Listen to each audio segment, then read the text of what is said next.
Swayam Prabha. Digital India. Educated India.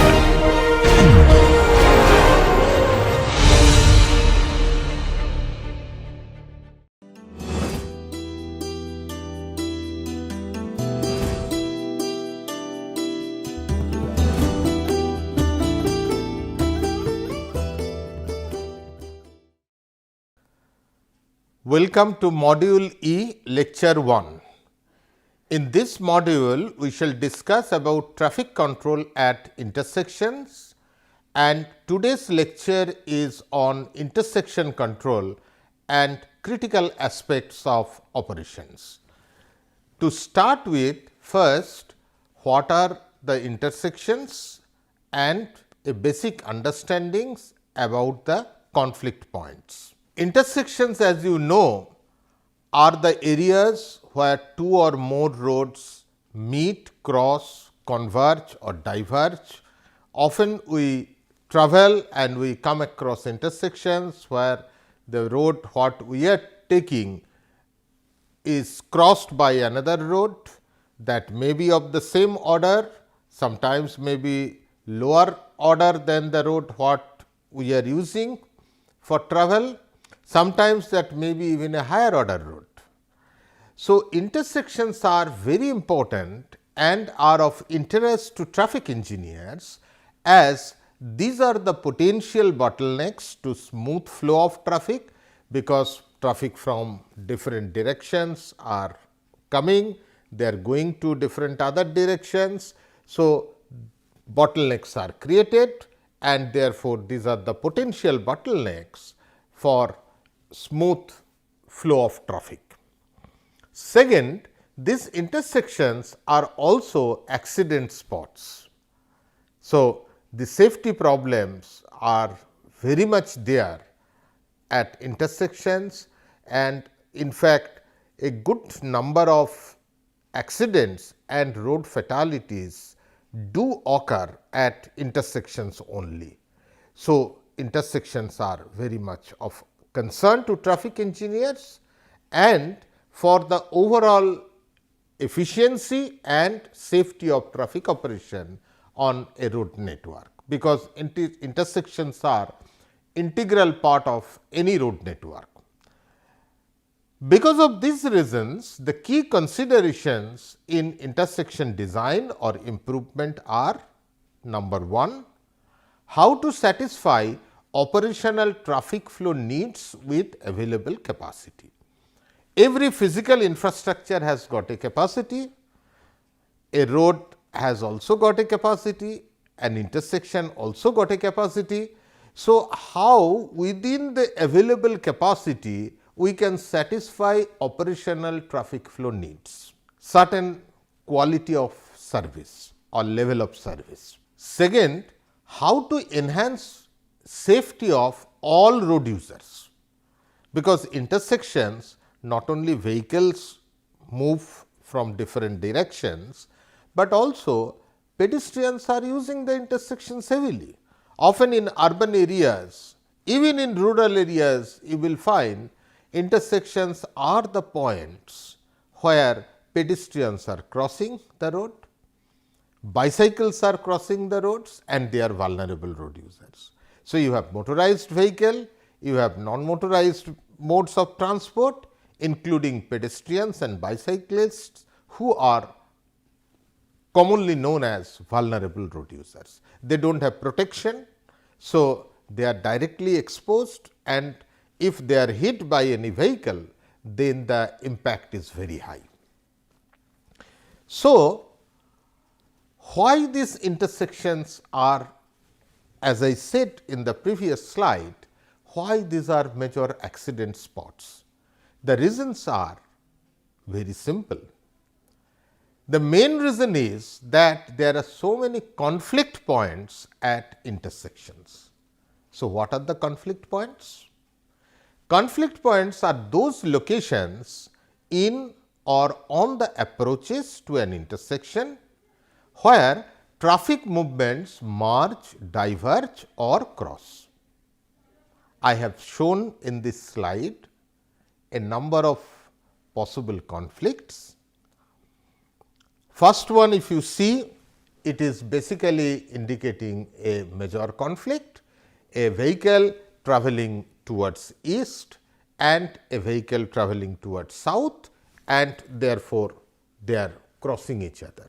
So, when they are crossing, they are sharing the same location. So, we are talking about intersections which are at grade, that means at the same level all movements are happening, and at the same time all movements are happening, then only the conflicts are coming. So, it could be also crossing or turning conflicts. I have shown three possible situations where such kind of turning cum crossing conflict may occur.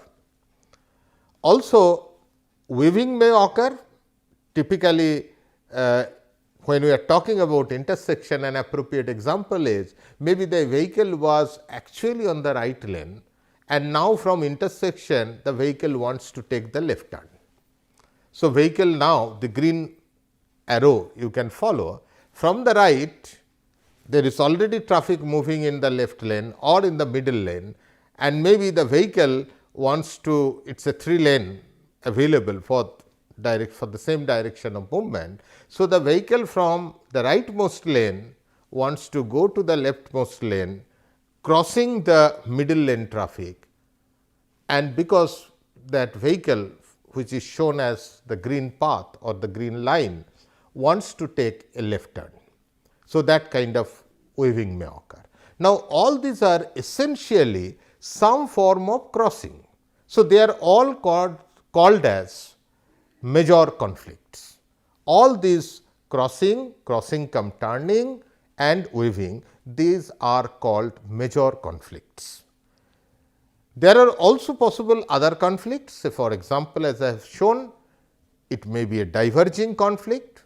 One point, road is getting divided into two different roads. So, at that junction traffic is coming, some are going to left, some are going to right. So, they are diverging. Similarly, they may merge, that is what is shown here. And the last one, I have kept it here just to show you when there is no conflict.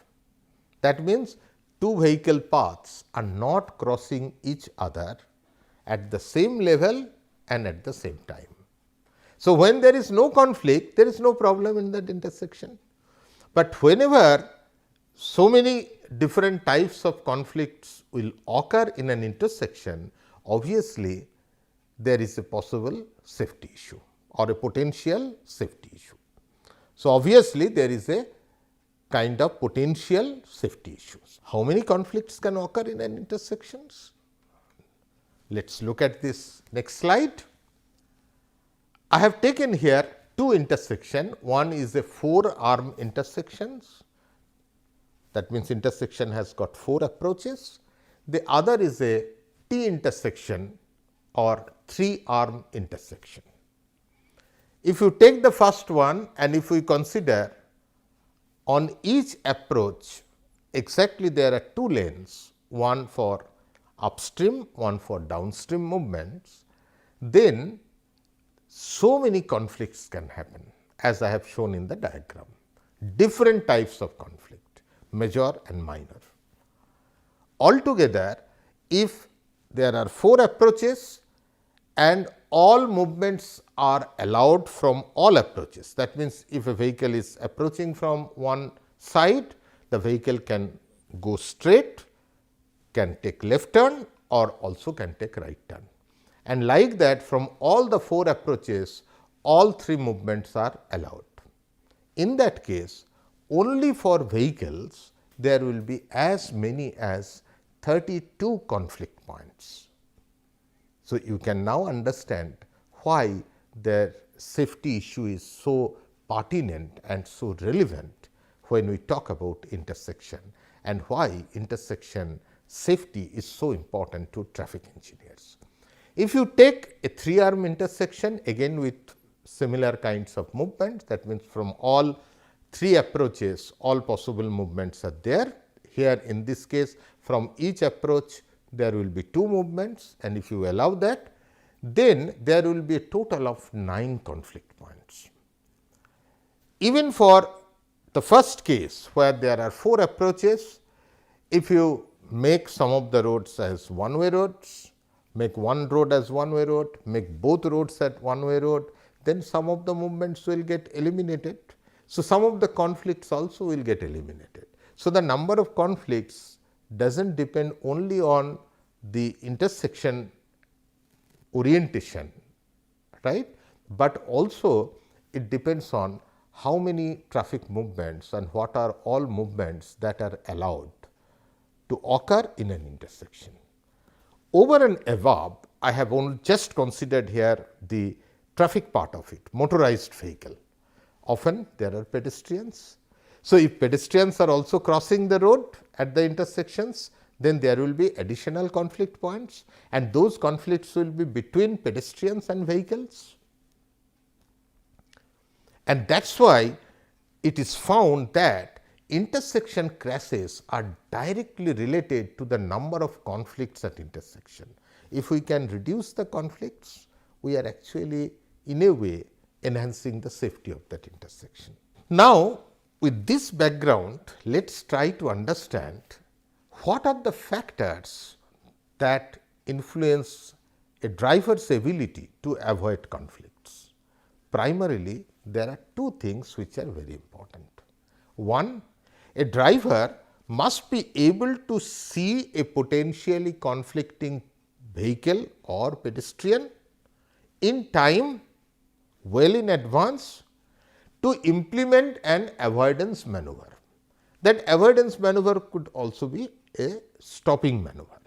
That means, I am driving a vehicle, I see another vehicle or a pedestrian, and I should be able to stop my vehicle safely without crash, right. So, driver's ability to see a potentially conflicting vehicles or pedestrian in time to implement an avoidance maneuver. This is very important for safety. The second, presence of reasonable opportunities for safe maneuvering at the existing volume levels. That means, if you consider the figure below, where I have shown a T intersection, you can see a vehicle is approaching and trying to take right turn. Now, that vehicle at this T intersection should be able to take that, provided he is given a reasonable opportunity to do this maneuver. That means, what I am trying to say in a way, that if the vehicle volume on the major road, let us consider this southern arm is actually a minor road, let us consider that, and vehicle wants to take turn, right turn on the major road.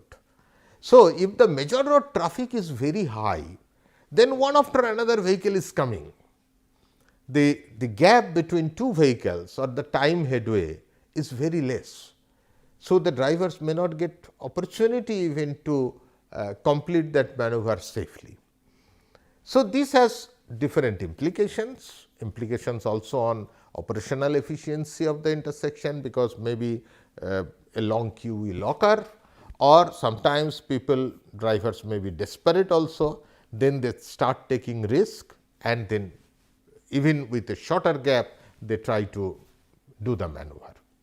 So, both cases the safety and is affected, even it may lead to the, or it may affect the operational efficiency of the intersection. The video what I have shown here, you can see the car is moving and the bike is coming from the northbound, from the northern side and going to south. So, this marginal error can make a crash to happen. So, that is why it is so important, and intersection safety is so important to traffic engineers. Intersection design, because of all these reasons, aim to minimize the number and or severity of potential conflicts between cars, buses, trucks and even with pedestrians whenever required. So, all our attempt as traffic engineer is how we can reduce the number of conflict or the severity of potential conflict. Why I am talking about severity? Because I have told earlier the crossing conflicts are generally different types of crossing conflict may be there, weaving, the direct crossing, but they are all some way or other they are actually crossing conflict. So, the crossing conflict are major conflict, the merging and diverging are called minor conflict. So, can we avoid major conflict, and instead of that can we convert that to minor conflict? Then also the level of potential conflicts may be changed, and overall there would be an implication on the safety performance. Now, how we do that? Primarily there are three ways to achieve it. Number one, by providing priority control. How we do that? By providing yield signs or stop signs. I shall discuss much more or in details about all these aspects. Here I am only mentioning broadly the three different ways this objective can be achieved.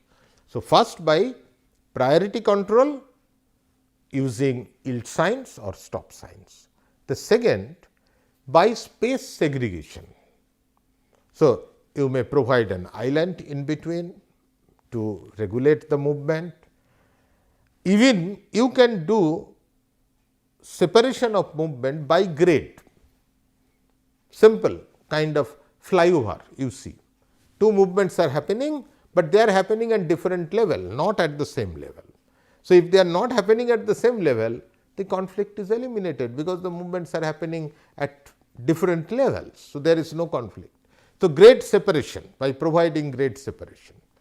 Third, by doing separating the traffic movements or conflicting movements with the help of traffic signals, what essentially we are doing time segregation. That means all movements are happening, all movements are happening at the same level, but at different times.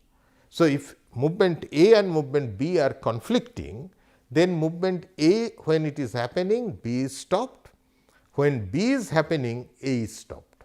So, the time is distributed. Sometime this movement is allowed to happen, some movement the other conflicting movement or movements are allowed to happen.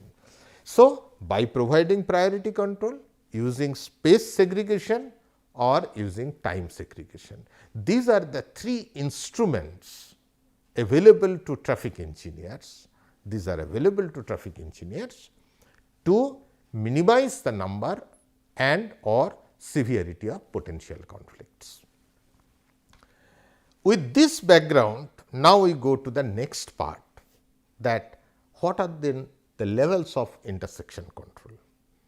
The basic understanding has already been given. Based on that, now we shall see how then the levels of intersection control can be defined. There are three levels of control that may happen for intersections. We may call it as level 1, level 2, level 3, or you can call them as passive control, semi control and active control. What is passive control? Passive control is when basically you leave the operation primarily depending on basic rules of the road.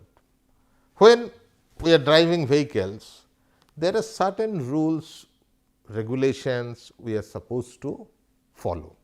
These are all fundamental or basic rules. I shall again discuss in details further. Often we also provide guide signs, warnings, road markings, even to inform driver, to communicate to driver clearly, maybe that you are approaching an intersection. That information is given to drivers.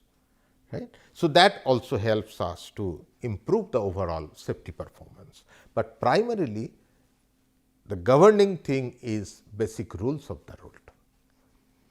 Sometimes it may not be adequate, you are not still able to manage an intersection, you have issues with safety, accidents are occurring or crashes are occurring.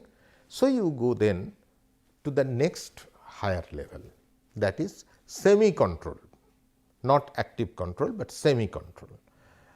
Here what we are doing, we are actually directly assigning the right of way using yield or stop sign. I have told you earlier what is yield sign, what is stop sign. So, we are actually doing direct assignment of right of way using either yield sign or stop sign. Here also often we use channelization, different forms, it may be just a traffic island or maybe complete roundabout, okay. And through all this we try to improve the safety of the traffic using that intersection. That sometimes work under some circumstances, likely to work, but may not work under all scenarios. It depends on so many other factors will come. So, if it is still not working, still accidents are happening or capacity issue is getting dominated and affecting the overall quality or overall level of service, then you go to the next level, further level, one level up, that is active control. Now, here these movements of road users, the movement of road users are regulated through two alternative strategy. One, by traffic signalization, that means now what we will do? We will do time segregation. We will segregate the conflicting movement by time. Same intersection at grade only, all movements may happen, but conflicting movements normally will not happen together. I said normally, most cases will not allow conflicting movement, but some cases some minor movements we allow also. So, that is what I said, most cases. So, that is one possibility, you do traffic signalization. So, largely the conflicting movements are eliminated. They do not allow conflicting movements to occur at the same time. This may have implications, this may enhance safety. Also, there are some other safety issues you may experience with that, and the capacity may not be adequate now. Even the traffic is growing further, signalization you may do time segregation, but then you may find as a result there may be long queue. So, what you will do? The highest level then, further up, go for grade separation. That means, you augment the intersection with additional infrastructure, create grade separated facilities. Again, a variety of possibilities are there, so many possibilities are there, but all are basically you are trying to do grade separation or separating the conflicting movement by grade. So, the capacity does not get affected and the safety is enhanced. But remember that not that every place we will go for level 3 or go for grade separation. If you simply have fever, you do not take immediately antibiotic. Antibiotic should be taken when it is required.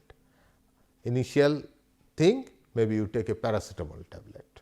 So, same thing, intersection first we try with level 1 or passive control, then semi control, then does not work, go for active control, first signalization, that also does not work, bring some issues, we go for then grade separation. How to judge the adequacy of intersection control? Again, primarily two aspects are very important. One, if drivers are able to perceive and avoid type and level or the number of conflicts by their own judgment. Suppose you consider level 1 operation. How do you judge whether the level 1 operation is adequate? If nearly all drivers are able to perceive and avoid conflicts by their own judgment, that means the side distance is good, the volume is also like that, which is manageable and which is giving good opportunity and safety is high, then that is fine. So, how many such conflicts can be avoided by drivers by their own judgment, that is very important. The second, if the capacity is adequate to serve the traffic demand with desired level of service. What I mean that? Suppose you have current level is signalization, level 3, but because of that you may find long queue is happening. Control delay, I have not yet defined that, I will tell all those things. Control delay is very important, they are used to define the level of service in an intersection. Delay is too much, specifically control delay, then the level of service will be lower than what it is expected, what is expected. The level of service will be lower than expected. So, in that case, you again try to do further upgradation. So, two things are very important as I said here. If drivers are able to perceive and avoid type and number of conflicts, how many conflicts they are able to avoid by their own judgment, and second, if the capacity of the intersection with the present level of control is adequate to serve the traffic demand with desired level of service. Now, go to level 1, little bit more discussion about the passive control. Such kind of controls are applicable at any intersection, mostly the minor intersections, where the right of way is not explicitly assigned through the use of traffic signal, stop or yield sign. That means, the basic rules of road that is governing the operation. There is no defined priority of one road as compared to the other road under such, and the traffic volume is also not so high, you go for passive control. And here the drivers is expected to obey the basic rules of the road, such as right of way rules. For example, the driver of an approaching vehicle at intersection must yield the right of way to any vehicle or pedestrian already in the intersection. That means, I am approaching that intersection, I find that already another vehicle has entered into the intersection. So, I have to give priority to that vehicle. I should not again try to enter into the intersection, or I find a pedestrian is crossing the road. If the pedestrian is already crossing the road, right, then I should stop and I should allow the pedestrian to cross safely, then I should do the maneuver. That is one kind of thing, right of way rule. The second, very important and very common, but people do not follow. When two vehicles from different roads are approaching an intersection at around the same time, then drivers of the vehicle on the left must yield the right of way to the vehicle on the right. Because if you consider Indian driving, the way the drivers use the road in India, there the driver's seat is on the right side. So, driver can see the right side very clearly. So, if a vehicle is coming from the right, in that vehicle the driver is again on the right side. So, he is on the other side of the vehicle, right. So, the driver should actually, the driver which is approaching and should always give priority to the vehicle which is approaching from the right.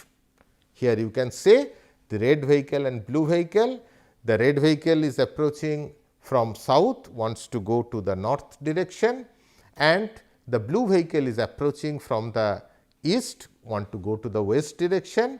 Now, as compared to the right vehicle, the blue vehicle is approaching from the right side. So, the right vehicle stopped, red vehicle stopped and allowed the blue vehicle to cross the intersection safely before the red vehicle crosses the intersection. You can see that.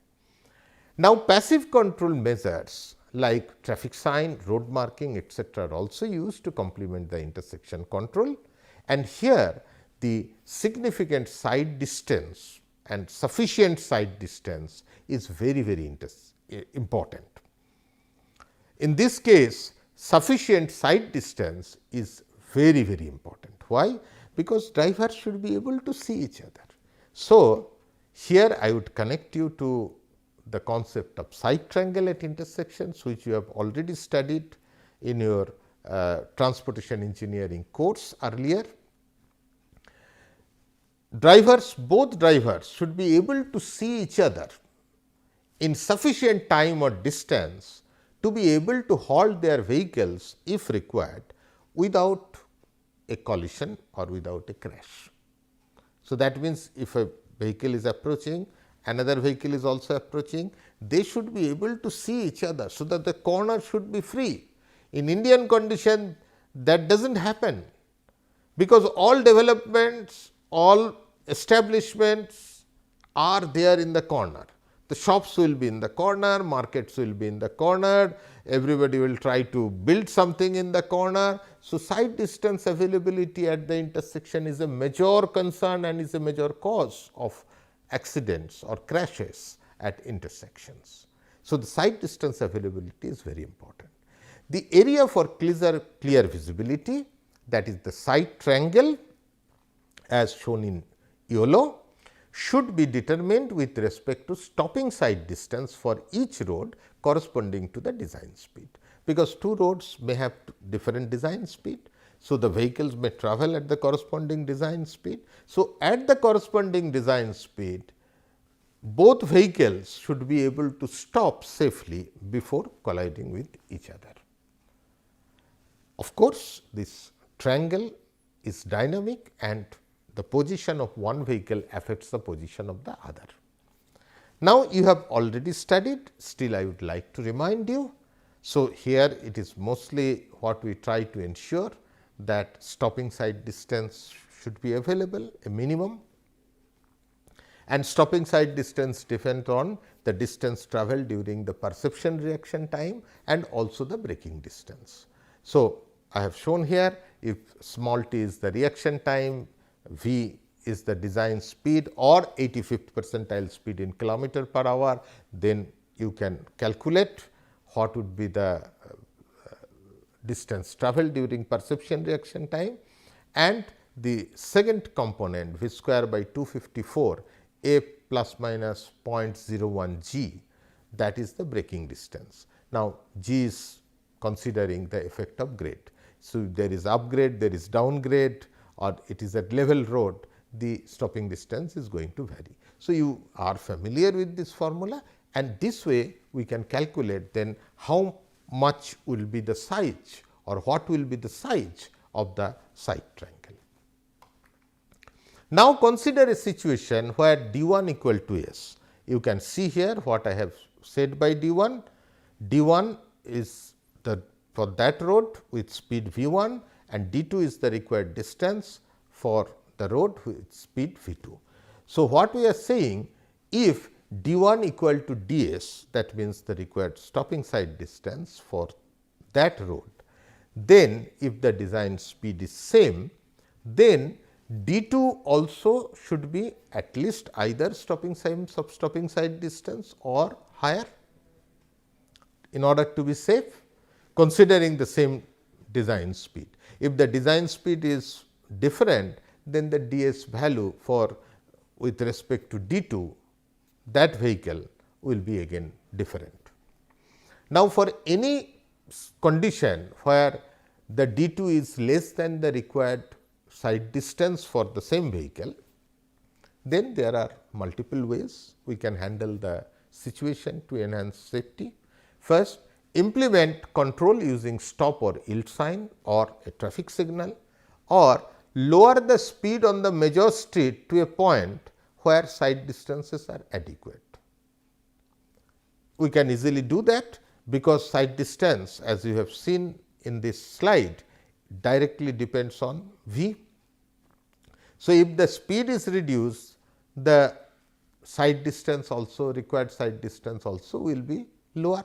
So, reduce the speed and enhance the safety. Third, if possible, remove or reduce side obstruction. If there is a building which is actually restricting the side distance, or there is a permanent structure, remove that structure and increase the side triangle, so that required side distance is available. So, all the three will give us good result. So, if I have to summarize, I will say that we discussed in this lecture about the intersections, what is intersection, the conflict points, why the safety is important at intersections, and then what are the different levels of control, primarily passive control, semi control and active control, and then we discuss little bit in details about the passive control, saying that the right of way rules of the road that governs this operation. And then another requirement, important requirement, is the side distance. So, the concept of side triangle and safe stopping side distance at intersection, and if the required stopping side distance is not available, then either remove the obstacle to make sure that the side triangle available is adequate, or reduce the speed so that the available side distance is sufficient for the vehicle to stop, or as I said, that implement control using stop or yield sign. That is actually level 2 control. So, in the next lecture we shall continue and we shall start discussion about the level 2 control. Thank you so much.